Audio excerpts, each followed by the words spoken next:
આજની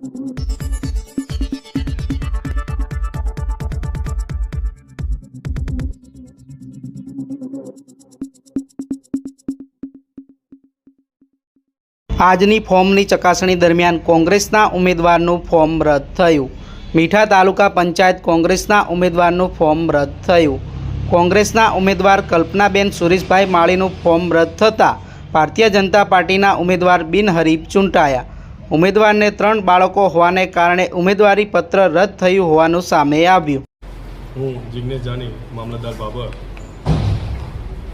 બાબર તાલુકા પંચાયત સામાન્ય ચૂંટણી 2026 અને જિલ્લા પંચાયત સામાન્ય ચૂંટણી 2026 તથા નગરપાલિકા સામાન્ય ચૂંટણી 2026 લગત ચૂંટણીના ઉમેદવારી પત્રો તારીખ 6 એપ્રિલથી અમારી કચેરી ખાતે સ્વીકારવાનું શરૂ થયેલું।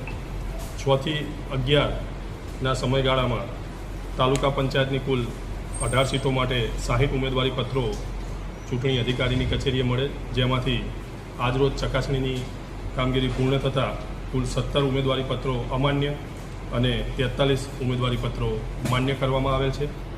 જિલ્લા પંચાયતની કુલ 3 બેઠકો માટે રજૂ થયેલા 10 ઉમેદવારી પૈકી 7 ઉમેદવારી પત્રો અમાન્ય અને 3 ઉમેદવારી પત્રો અમાન્ય અને 7 ઉમેદવારી પત્રો માન્ય જાહેર કરવામાં આવેલ છે।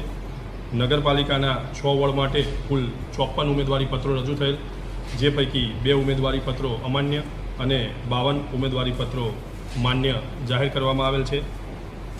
મીઠા તાલુકા પંચાયતની સીટ માટે કુલ 2 ઉમેદવારી પત્રો રજૂ થયેલા હતા, જેમાંથી કલ્પનાબેન સુરેશભાઈ માળી એ 3 બાળકો જે તે સમયે ધરાવતા હોય તેમનું ઉમેદવારી પત્ર અન્ય ઉમેદવાર દ્વારા વાંધો લેતા ચકાસણીની પ્રક્રિયાના અંતે અમાન્ય જાહેર કરવામાં આવેલ છે।